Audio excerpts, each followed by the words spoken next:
నమస్కారం అండి. నేను మీ కేఎన్ఆర్. ఈరోజు నేను మాట్లాడబోయే కాన్సెప్ట్ ఏంటంటే అప్పుల గురించి అండి. ఒక మనిషి ఇంకొక వ్యక్తి కాడ అప్పు చేస్తున్నాడు. అప్పు చేసిన తర్వాత ఏమవుతుందంటే ఆ అప్పులు ఇవ్వకపోవటం వల్ల అప్పు తీసుకున్న వ్యక్తి తిరిగి చెల్లించకపోవడం వల్ల ఈ అప్పు ఇచ్చిన వ్యక్తి అతని కాడ సొంత డబ్బులు ఉండొచ్చు, లేదా అతను ఇంకొక దిక్క అప్పు చేసి మీకు ఇవ్వవచ్చు, ఏమైనా జరగవచ్చు. అతను ఇంకొక దిక్క అప్పు చేసినప్పుడు ఆ డబ్బులు అతను తిరిగి కట్టలేక చాలా ఇబ్బందులు పడి, అతను పొరుగు గల వ్యక్తి అయితే అతని ఆస్తులు అమ్మో ఏదో ఒక రకంగా అతను అప్పు తీరుస్తున్నాడు. కానీ మీరు తీర్చలేకపోవడం వలన అతని ఆస్తులు అమ్ముకోవాల్సి వస్తుంది.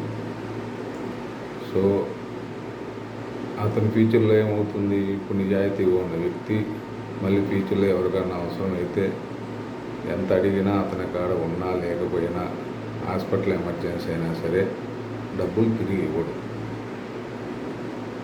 సో అప్పుల ఒక వ్యక్తి ఇంకొక వ్యక్తికి అప్పు ఎగ్గొట్టడం, ఈ వ్యక్తి ఇంకొక వ్యక్తికి అప్పులు ఎగ్గొట్టడం వల్ల ప్రజెంట్ మన సొసైటీలో ఏమైందంటే అప్పులు అనేది పుట్టడం వల్ల మీరేమనుకుంటున్నారంటే, అప్పులు ఎగ్గొట్టే వ్యక్తులు ఏమనుకుంటున్నారంటే ఏదో ఒక 4 అబద్ధాలు చెప్పి ఈరోజు రేపు వచ్చే నెల 2 నెలల తర్వాత 3 నెలల తర్వాత ఆ చెక్ వస్తుంది, ఈ అమౌంట్ వస్తుంది, ఈ డబ్బులు వస్తున్నాయి, ఆ డబ్బులు వస్తున్నాయి అని చెప్పి అతను డిలే చేయటం వల్ల మీరు ఇవ్వవలసిన వ్యక్తి ఆ వ్యక్తి ఇంకో వ్యక్తి తెలిసి ఇతను మళ్ళీ అతనికి అబద్ధాలు చెప్పి, ఆ వ్యక్తి ఎక్కడో తెస్తే ఇంకొక అతను అబద్ధాలు చెప్పి ఇలా చేయటం వల్ల ఏమవుతుందంటే మన సొసైటీలో లింక్ ప్రాసెస్, అంటే నువ్వు ఎక్కడో అప్పు తీసుకొస్తావు, అతను ఎక్కడో తీసుకొస్తాడు, అతను తీసుకొస్తాడు, అలా అవ్వటం వల్ల లింక్ ప్రాసెస్ చెడిపోతుంది. అలా చెడిపోవటం వల్ల ఏమవుతుందంటే ఫ్యూచర్లో వచ్చే జనరేషన్కి అప్పులు అనేవి పుట్టడం వల్ల నువ్వు తెలివిగా అప్పులు నేను ఎగ్గొట్టేని ఆనందపడుతున్నావు, కానీ నెక్స్ట్ నీ పిల్లలకి నీ వారసత్వానికి ఒక జనరేషన్కి అప్పులు అనేవి పుట్టవు. అంటే ఒక జనరేషన్కి అప్పులు పుట్టవు మీ వంశంలో అంటే కనీసం అది ఒక 50 సంవత్సరాలు, ఒక 60 సంవత్సరాలు మీ వంశంలో అప్పులు పుట్టకుండా పోతుంది. ఇలా అప్పులు పుట్టకపోవటం వల్ల మీ పిల్లలు ఏదైనా చేయాలనుకుంటే వాళ్ళు ఏది సాధించలేకుండా పోతారు. అలా ఒక అప్పు ఇంకోటి ఎగ్గొట్టడం, ఇంకొక అప్పు ఇంకోటి ఎగ్గొట్టడం వల్ల సొసైటీ మొత్తం ఖరాబ్ అయిపోయి, అంటే సొసైటీ మొత్తం నాశనం అయిపోయి నెక్స్ట్ జనరేషన్కి హాస్పిటల్ ఎమర్జెన్సీ ఉన్నా, ఎడ్యుకేషన్ ఎమర్జెన్సీ ఉన్నా, ఏదైనా ఇంకా ఎమర్జెన్సీస్ ఉంటే వాళ్ళకి అప్పులు పుట్టక ఇప్పటికే సొసైటీ అల్లాడుతుంది. ఏ వ్యక్తికి డబ్బులు ఉండి కూడా అప్పులు పుట్టడంలా.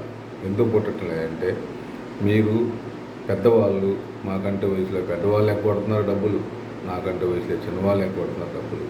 అలా ఎగ్గొట్టడం తెలివి అనుకుంటున్నారు, కానీ ఈ తెలివి వల్ల సొసైటీ మొత్తం గబ్బయ్యి నాశనం అయ్యి నెక్స్ట్ జనరేషన్కి అప్పులు పుట్టక చాలా విధంగా బ్యాడ్ అయిపోయి సొసైటీ మొత్తం సర్వనాశనం అవుతుంది.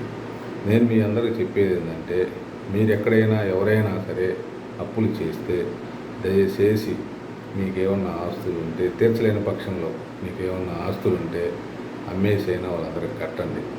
లేదంటే మీ కాడ ఏం ఆస్తులు లేకపోతే ఇంట్లో డిస్కస్ చేసుకొని ఏదో ఒక పని ప్లానింగ్ చేసుకొని ఏదో ఒక పనులు చేసైనా అప్పులు తీరవండి. ఈ అప్పులు తీరవడం వల్ల మీరందరూ బాగా చేయటం వల్ల సొసైటీ బాగుపడుతుంది.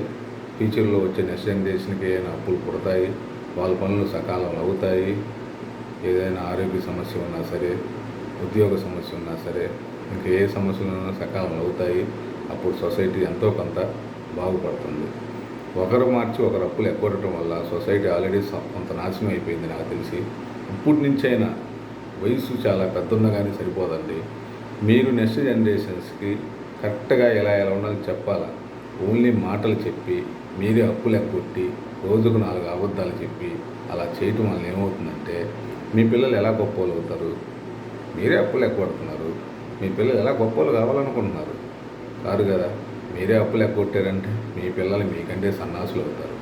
అందుకని ఈ సొసైటీ ఉండేది ఎందుకు? నువ్వు పోయిన తర్వాత నీ పిల్లలకి, మీ పిల్లలు పోయిన తర్వాత వాళ్ళ పిల్లలకి జనరేషన్ కోసం. సో జనరేషన్ కరెక్ట్గా ఉండాలంటే అప్పులు అనేవి ఎవరికన్నా తీసుకుంటే సకాలంలో, లేదంటే లేట్ అయినా సరే, కష్టపడైనా సరే, ఉన్న ఆస్తులు అమ్మైనా సరే వాళ్ళకి కట్టండి. వాళ్ళు ఎవరికైనా తెచ్చి వాళ్ళకి కడతారు. అప్పుడు చైన్ ప్రాసెస్ అనేది సొసైటీలో కరెక్ట్గా జరుగుతుంది. అందరూ ఆనందంగా ఉంటారు. దయచేసి ఇది అర్థం చేసుకొని ఎవరైనా అప్పులు ఉంటే మీరు ఇవ్వాల్సిన వాళ్ళకి ఇవ్వండి. ఇబ్బంది పెట్టకుండా, జనాల్ని బాధ పెట్టకుండా ఏదో రూపంలో కష్టపడి అప్పులు క్లియర్ చేయండి. సొసైటీ బాగుపడుతుంది. మీరు అప్పులు క్లియర్ చేయకపోవడం వల్ల సొసైటీ గబ్బు అవుతుంది. ఆ నెక్స్ట్ జనరేషన్ గబ్బు అవుతుంది. సో ఇప్పటికే ఆల్రెడీ సగం నాశనం అయిపోయింది.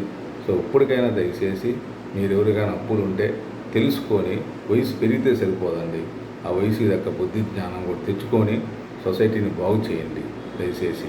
సో మీరు అప్పులు ఎవరైనా ఉంటే అందరికి క్లియర్ చేసి ప్రశాంతంగా సొసైటీని కాపాడండి. ఇది నా మనవండి.